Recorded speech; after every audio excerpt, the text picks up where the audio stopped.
We are going to have to end here.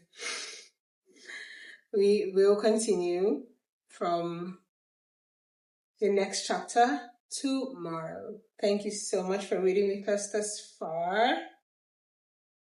You have made tremendous progress. I hope that being able to read the Bible like this has at least given you some form of understanding of what's happening over here, right?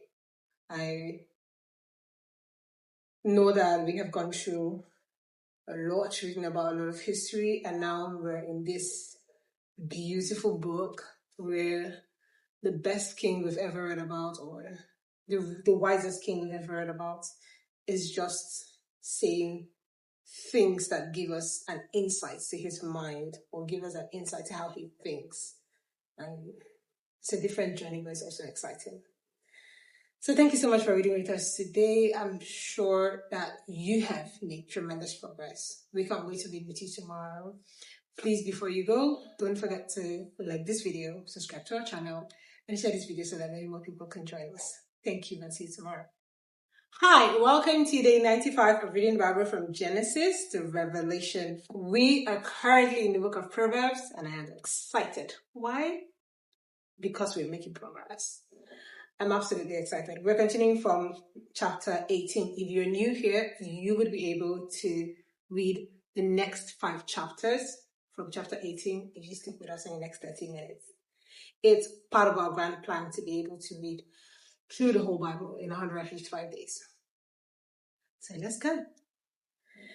Father, in the name of Jesus, we thank you because you are the Spirit and in this life. We thank you because your word changes us every time that we read your word. Amen. Amen. Chapter 18.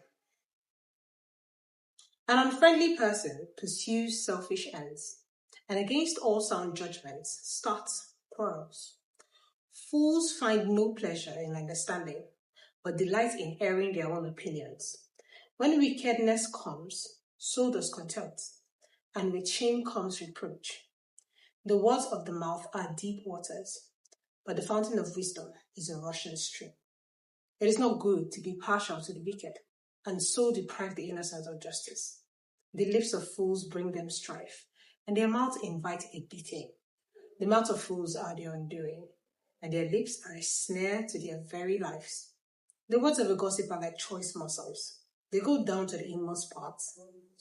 One who is slack in his work is brother to one who destroys. The name of the Lord is a fortified tower. The righteous run to it and are safe.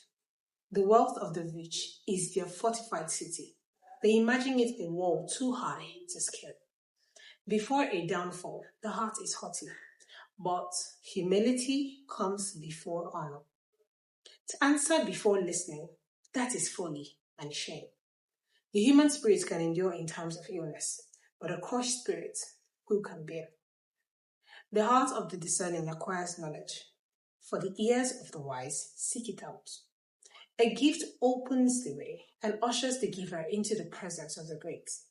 In a lawsuit, the first to speak seems right until someone comes forward and cross-examines.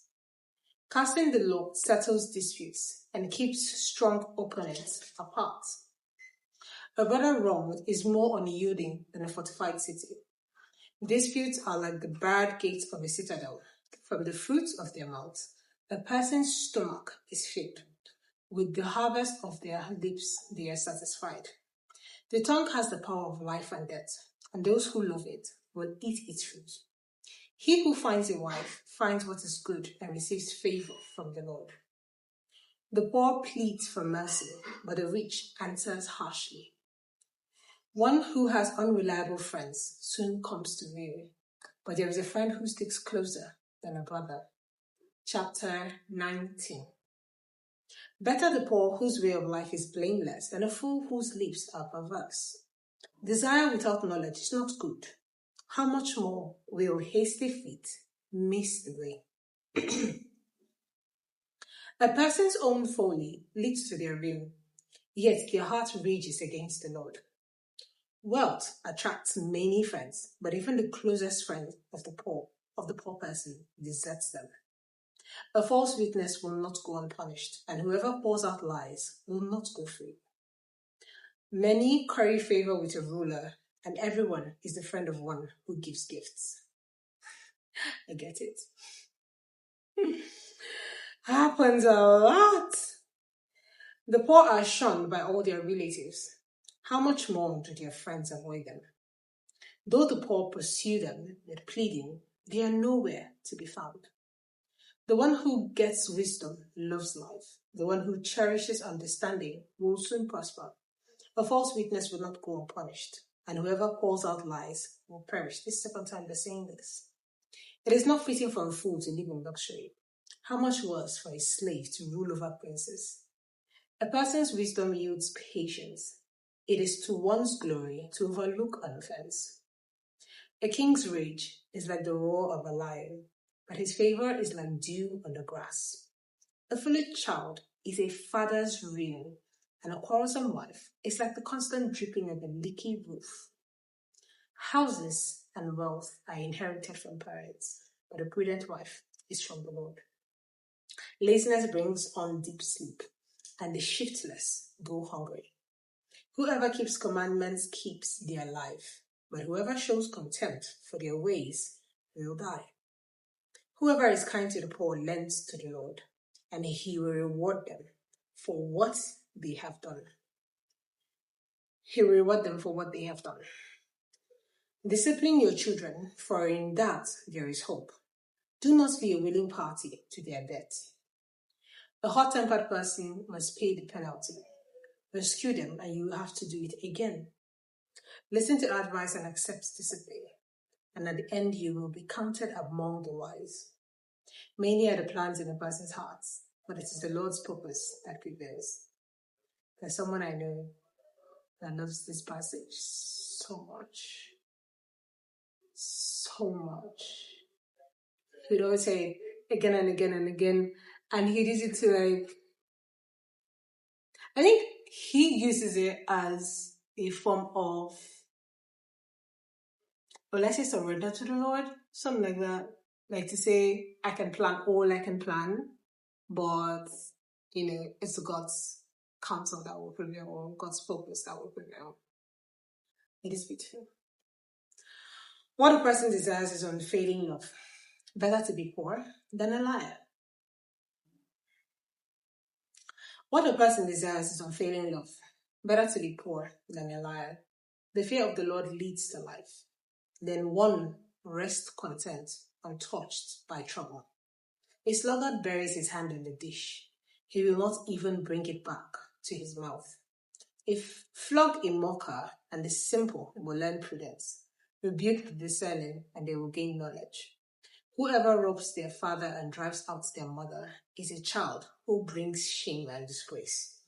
Stop listening to instructions, my son, and you will stray from the words of knowledge.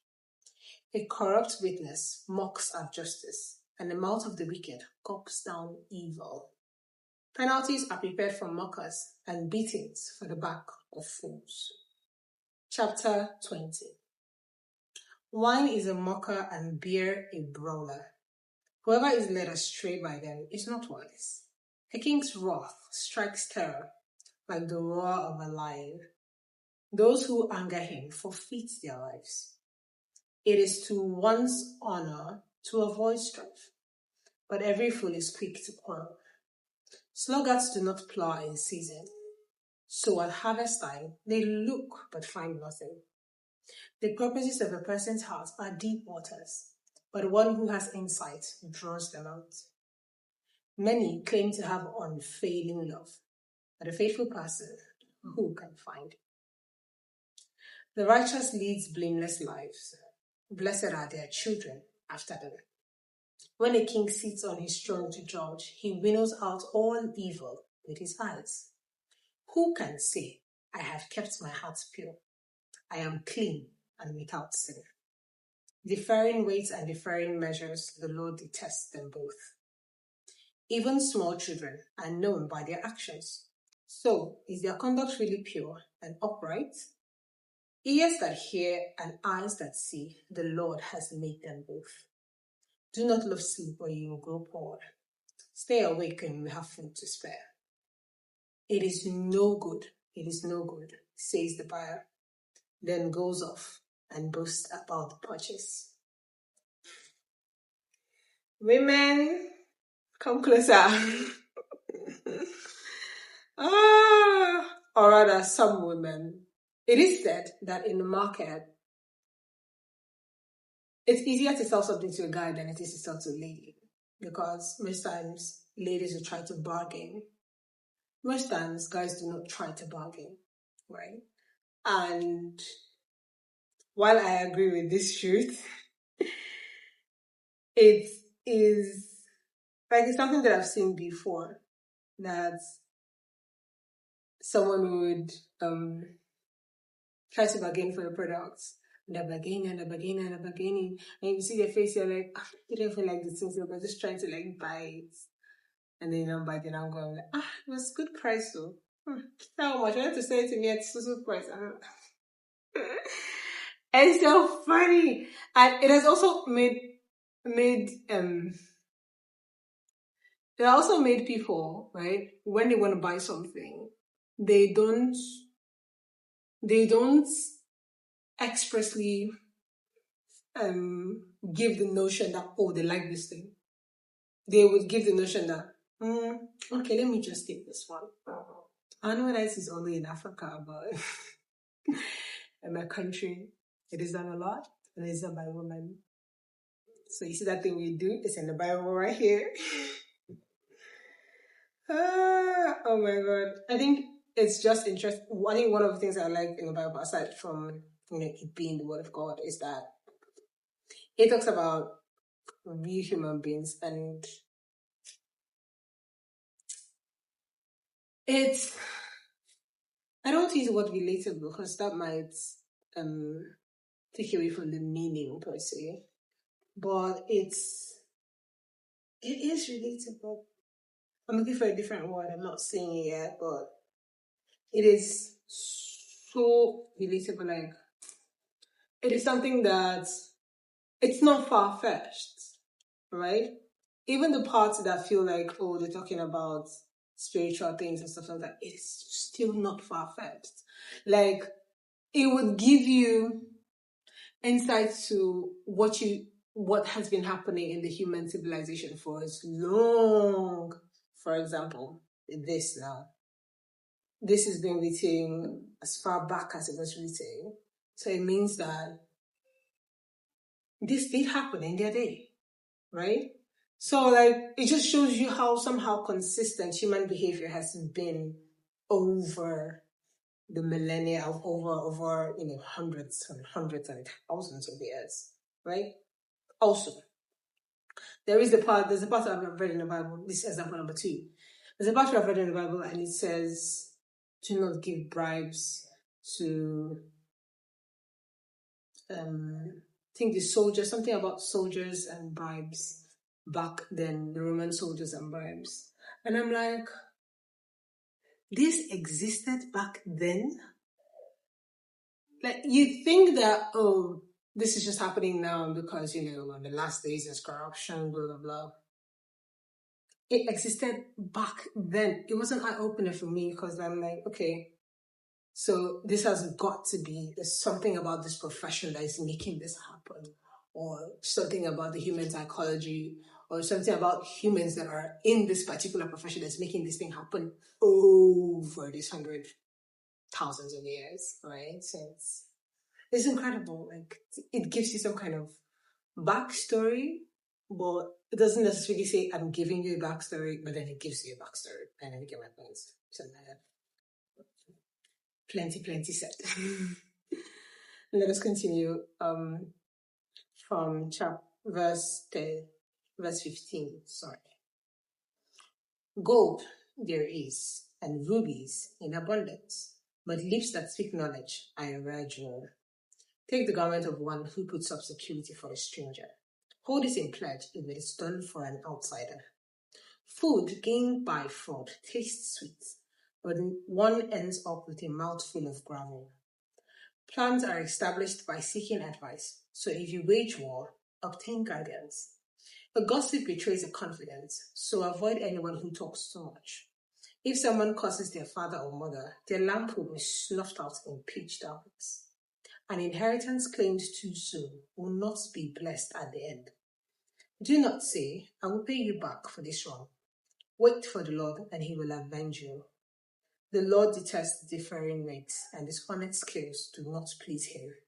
A person's steps are directed by the Lord. How then can anyone understand their own way? It is a trap to dedicate something rashly and only later to consider one's vows. A wise king winnows out the wicked. He drives the threshing wheel over them. The human spirit is the lamp of the Lord that sheds light on one's inmost being. Love and faithfulness keep a king safe. True love, his throne is made secure. The glory of young men is in their strength. Grey hair is the splendor of the old. Blows and wounds scrub away evil, and beatings purge the inmost being. Let's take a break here. Hello, Bible reader. We've read for a while and would love to take a break. Please feel free to get a stretch, drink water, catch your breath, and we will continue immediately. You can also decide to pause at this point and then play when you are ready to continue. Now let's start the second half. Chapter 21. In the Lord's hand, the king's heart is a stream of water, and he channels towards all who please him. A person may think their own ways are right, but the Lord weighs the heart. To do what is right and just is more acceptable to the Lord than sacrifice. Haughty eyes and a proud heart, the unplowed field of the wicked, produce sin. The plans of the diligent lead to profits as surely as haste leads to poverty. A fortune made by a lying tongue is a fleeting vapor and a deadly snare. The violence of the wicked will drag them away, for they refuse to do what is right. The way of the guilty is devious, but the conduct of the innocent is upright. Better to live on a corner of the roof than share a house with a quarrelsome wife. The wicked crave evil, their neighbors get no mercy from them. When a mocker is punished, the simple gain wisdom. By paying attention to the wise, they get knowledge. The righteous one takes note of the house of the wicked and brings the wicked to ruin. Whoever shuts their ears to the cry of the poor will also cry out and not be answered. A gift given in secret suits anger, and a bribe concealed in the cloak pacifies great wrath. When justice is done, it brings joy to the righteous, but terror to the evildoers. Whoever strays from the path of prudence comes to rest in the company of the dead. Whoever loves pleasure will become poor. Whoever loves wine and olive oil will never be rich. The wicked become a ransom for the righteous, and the unfaithful for the upright.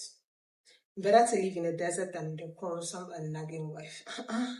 This quarrelsome wife, my God. This is the same chapter. It's been spoken twice. The first one is, it's better to live in a corner of the roof. Second one is, it's better to live in a desert than to stay with a quarrelsome wife. This is quietly beginning to turn into a prayer point that someone should pray. Oh, for both parties though. Pray you don't get a quarrelsome wife, but you don't be the quarrelsome wife. Let's continue. Verse 20. The wise thought of choice food and olive oil, but fools gulp theirs down. Whoever pursues righteousness and love finds life, prosperity, and honor. One who is wise can go up against the city of the mighty and pull down the stronghold in which they trust. Those who guard their mouths and their tongues keep themselves from calamity. The proud and arrogant person, mocker is his name, behaves with insolent fury. The craving of a sluggard will be the death of him, because his hands refuse to work. All day long he craves for more, but the righteous gives without sparing. Sluggards do not work. But slogan has craziness from here to Jerusalem. Oh my God. Slogan will not work, but slogan wants vacation in Santorini. Okay. I see you. Basically, that's the message. If you are to be able to satisfy your favorites, you've got to work hard for them.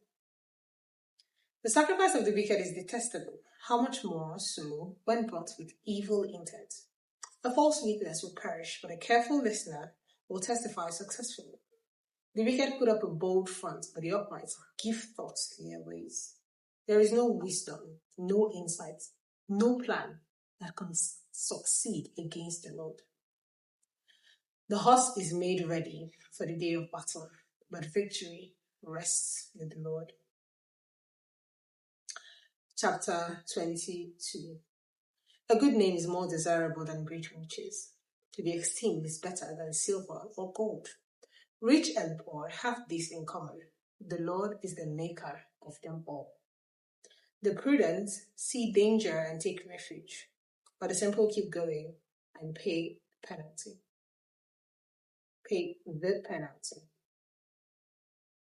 Humility is the fear of the Lord. Its wages are riches and honor and life. And the path of the wicked are snares and pitfalls, but those who would preserve their life stay far from them.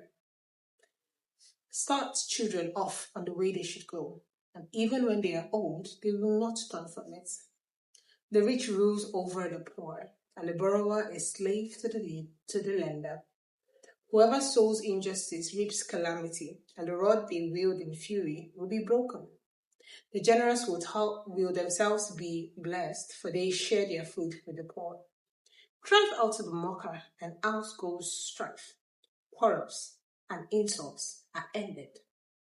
One who loves a pure heart and one who speaks with grace will have the king for a friend. The eyes of the Lord keep watch over knowledge, but he frustrates the words of the unfaithful. The sluggard says, "There is a lion outside. I'll be killed in the public square." The mouth of an adulterous woman is a deep pit. A man who is under the Lord's trap falls into it. Folly is bound up in the heart of a child, but the rod of discipline will drive it far away. One who oppresses the poor to increase his wealth, and one who gives gifts to the rich, both come to poverty. The 30 sayings of the wise. 1. Pay attention and turn your ears to the sayings of the wise. Apply your hearts to what I teach, for it is pleasing when you keep them in your hearts, and have all of them ready on your lips, so that your trust may be in the Lord. I teach you today, even you. Have I not written 30 sayings for you?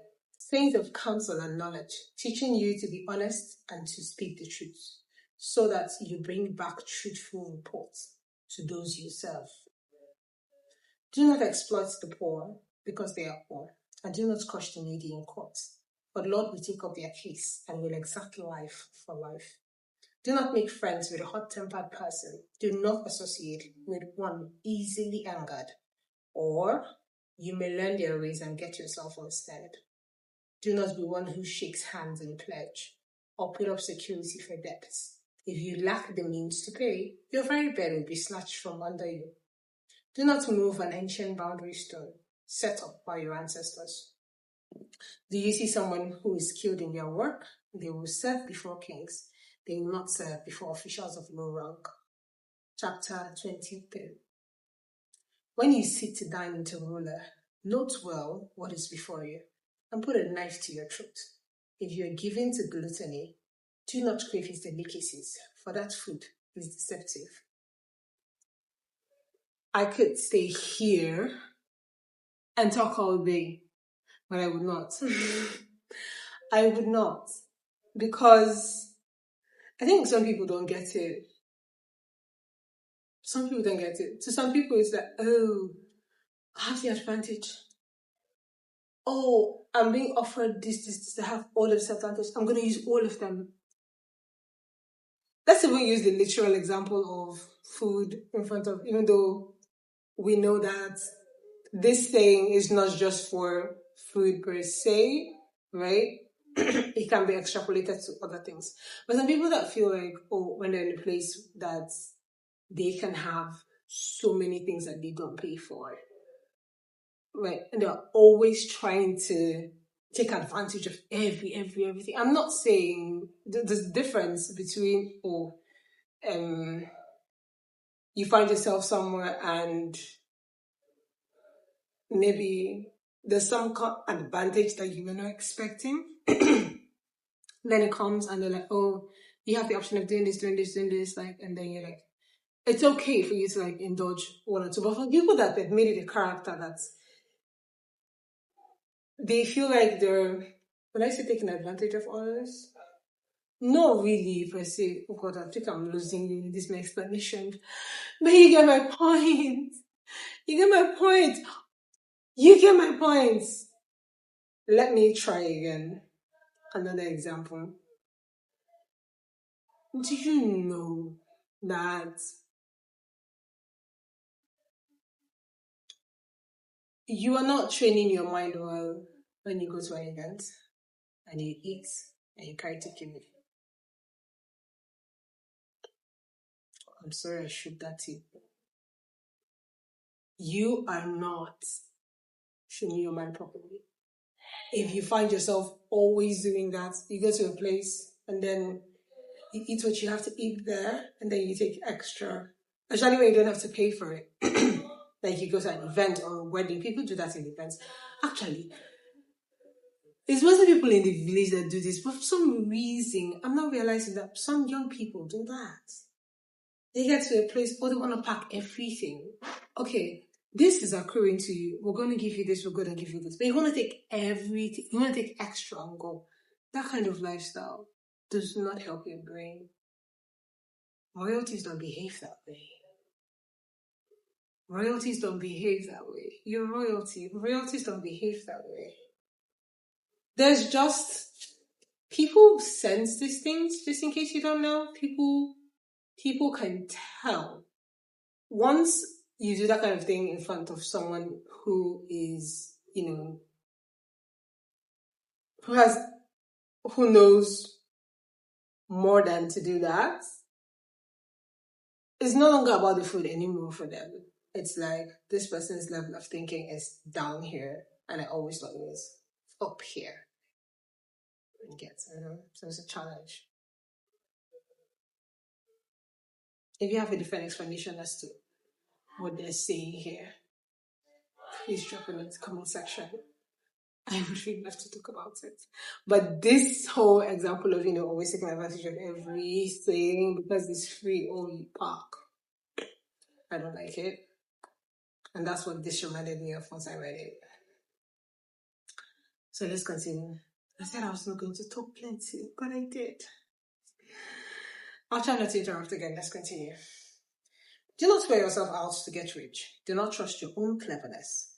Cast but a glance at riches and they are gone. But they will surely sprout wings and fly off to the sky like an eagle. Do not eat the food of a stingy host. Do not crave his delicacies, for he is the kind of person who is always thinking about the cost. Eat and drink, he says to you, but his heart is not with you. You will vomit up the little you have eaten, and will have wasted your compliments. Do not speak to fools, for they will scorn your prudent words. Do not move an ancient boundary stone or encroach on the fields of the fatherless, for their defender is strong. He will take up their case against you. Apply your hearts to instructions and your ears to words of knowledge. Do not withhold discipline from a child. If you punish them with the rod, they will not die. Punish them with the rod and save them from death. My son, if your heart is wise, then my heart will be glad indeed. My inmost being will rejoice when your lips speak what is right. My inmost being will rejoice too. My inmost being will rejoice too. I think one of the things that I'm just not happy about in our society nowadays is just how easy it is for people to be dishonest. It is so easy, it is so rampant, so much so that some people don't even expect you to be honest. It's like, how did we get here? Integrity is one thing that should be the bedrock of society, and if we continuously see that in a society people are constantly not being honest, it's a cause for alarm. Cause for alarm. This is part of the things that have been ruminating in my life in my mind, my thoughts, for a while now. And the major thing that I saw is that, or the major thing that I've been thinking about is that due to lack of integrity, there is going to be less people collaborating together. Because, if you find someone that has integrity, it's not going to take long for you to be able to trust them, right? And if you trust people, then you can do business with them. Yes, we do business with people all day long, but like to collaborate with somebody and do something big, something valuable, something that's going to last a long time, if you don't have integrity, if you don't have trust, that cannot happen. But in our society nowadays, it looks like honesty or integrity is something that is so far-fetched that only the very immaculate few have that, especially in business. It's sad and it should change. So yes, my inmost being will rejoice if our lips speak what is right. Do not let your hearts envy sinners, but always be zealous for the fear of the Lord. There is surely a future hope for you, and your hope will not be cut off. Listen, my son, and be wise, and set your heart on the right path. Do not join those who drink too much wine, or gorge themselves on meats, for drunkards and gluttons become poor, and drowsiness clothes them in rags. Listen to your father, who gave you life, and do not despise your mother when she is old. Buy the truth and do not sell it, wisdom, instruction, and insight as well. The father of a righteous child has great joy. A man who fathers a wise son rejoices in him. May your father and mother rejoice. May she who gave you birth be joyful. My son, give me your heart, and let your eyes delight in my ways. For an adulterous woman is a deep pit, and a wayward wife is a narrow well. Like a bandit she lies in wait, and multiplies the unfaithful among men. Who has war? Who has sorrow? Who has strife? Who has complaints? Who has needless bruises? Who has bloodshot eyes? Those who linger over wine, who go to sample bowls of mixed wine.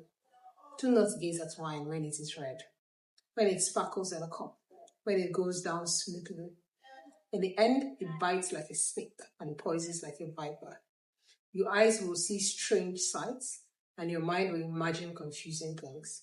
You will be like one sleeping on the high seas, lying on top of the rigging. They hit me, you will say, but I'm not hot. They beat me, but I don't feel it. When will I wake up so I can find another drink? Chapter 24. King Solomon, you know a thing or two about wine.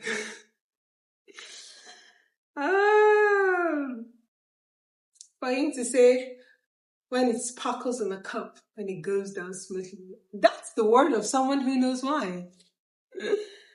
Oh my God. We are going to have to end here. We will continue from the next chapter tomorrow. Thank you so much for reading with us thus far. You have made tremendous progress. I hope that being able to read the Bible like this has at least given you some form of understanding of what's happening over here, right? I